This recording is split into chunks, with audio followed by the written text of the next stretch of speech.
মল্লিকার্জুন খার্গের বিরুদ্ধে আগেই ক্ষোভ প্রকাশ করেছিলেন অধীর রঞ্জন চৌধুরী। আর সেই প্রেক্ষিতেই এবার তৃণমূলের সরাসরি প্রস্তাব।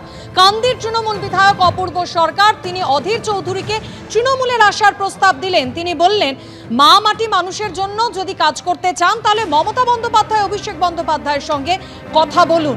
মন্তব্য কান্দির তৃণমূল বিধায়ক অপূর্ব সরকারের। মানুষের জন্য কাজ করতে চাইলে মমতা বন্দ্যোপাধ্যায় অভিষেকের সঙ্গে কথা বলুন, সরাসরি প্রস্তাব অধীর রঞ্জন চৌধুরীকে। বর্তমান রাজনৈতিক পরিস্থিতি, প্রেক্ষাপট, সাম্প্রদায়িকতার বিরুদ্ধে লড়াই, আমাদের জেলাকে এগিয়ে নিয়ে যাওয়ার প্রচেষ্টা, সবগুলো মাথায় রেখেই বলছি আমরা মুর্শিদাবাদের মানুষ। আসুন, আপনিও আসুন মমতা বন্দ্যোপাধ্যায় অভিষেক বন্দ্যোপাধ্যায়ের সাথে কথা বলে। আপনি যদি কাজ করতে চান মানুষের জন্য, মুর্শিদাবাদের জন্য, মমতা বন্দ্যোপাধ্যায় অভিষেক বন্দ্যোপাধ্যায়ের হাত ধরে আসুন, আমরা সবাই মিলে একসাথে কাজ করি এই মুর্শিদাবাদকে এগিয়ে নিয়ে যাওয়ার জন্য। আমাদের সঙ্গে এই মুহূর্তে টেলিফোন লাইনে রয়েছেন প্রদেশ কংগ্রেস নেতৃত্ব সৌম্য আইচরয়। সৌম্যদা, একেবারে সরাসরি অধীর চৌধুরীকে তৃণমূলে আসার প্রস্তাব দিচ্ছেন কান্দির তৃণমূল বিধায়ক। বলছেন মানুষের জন্য কাজ করতে চাইলে মমতা বন্দ্যোপাধ্যায় অভিষেক বন্দ্যোপাধ্যায়ের সঙ্গে কথা বলুন। দেখুন, আমাদের বাংলা একটা কথা আছে, গাঁয়ে মানে না আপনি মোড়ল।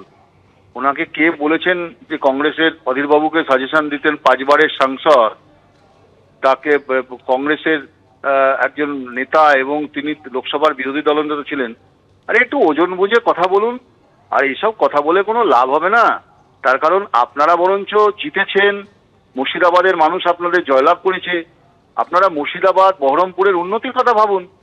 মুর্শিদাবাদে যে চুরি, লুট, পাট, খুন, চাকরি চুরি, এই অরাজকতা, মানুষের বিরুদ্ধে মানুষের যে লড়াই, পুরো জেলাটা জুড়ে আজকে যে সন্ত্রাস চলছে, মানুষের বিশ্বাসযোগ্যতা উঠে গেছে প্রশাসনের উপরে, এই যে চাকরি চুরি, সেগুলো নিয়ে দু একটা কথা বললে ভালো হয় না?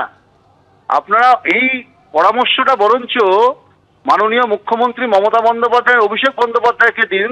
কারণ দল ভেঙে আপনিও তো ওই দলে গেছেন এবং ওনারাও একটা দল ভেঙে দল তৈরি করেছেন। আগামী দিনে তৃণমূল কংগ্রেস বলে আর কিছু থাকবে না, তখন আপনাদের ঘুরে ফিরে আবার কংগ্রেসে আসতে হবে। তাই অধীরবাবুকে সাজেশন দেওয়ার আগে, পরামর্শ দেওয়ার আগে এই পরামর্শটা নিজের কাছে রাখুন, গুছিয়ে যত্ন করে, ভবিষ্যতে কাজে লাগবে।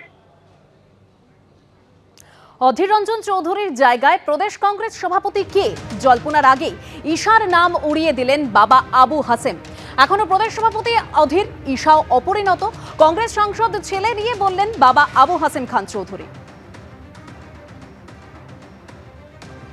প্রদেশ কংগ্রেস সভাপতি অধীর চৌধুরী ইস্তফা দিয়েছে, ঈশা খান চৌধুরীর নাম উঠে আসছে সভাপতি হিসাবে প্রদেশ কংগ্রেসের, কি বলবেন? জানি না আমি ঈশার নাম আসছে কিনা। আর অধীর চৌধুরী বলছে আমি ইস্তফা দেয়নি। এখন এই দুয়ের মধ্যে যারা আছেন, সোনিয়া গান্ধী, রাহুল গান্ধী ঠিক করবেন। বলছি ঈশা হলে ভালো হয়? ঈশার তো অভিজ্ঞতা নাই। ঈশাকে যদি দায়িত্ব দেয় আপনি কি আশা করবেন ঈশার কাছ থেকে? আমি বলবো it is very serious matter. খারাপ ভালো করে কাজ করতে হবে। কেন ঈশাকে মনে করছেন যে ঈশা চালাতে পারবে না? না না, এটা নতুন হলো না।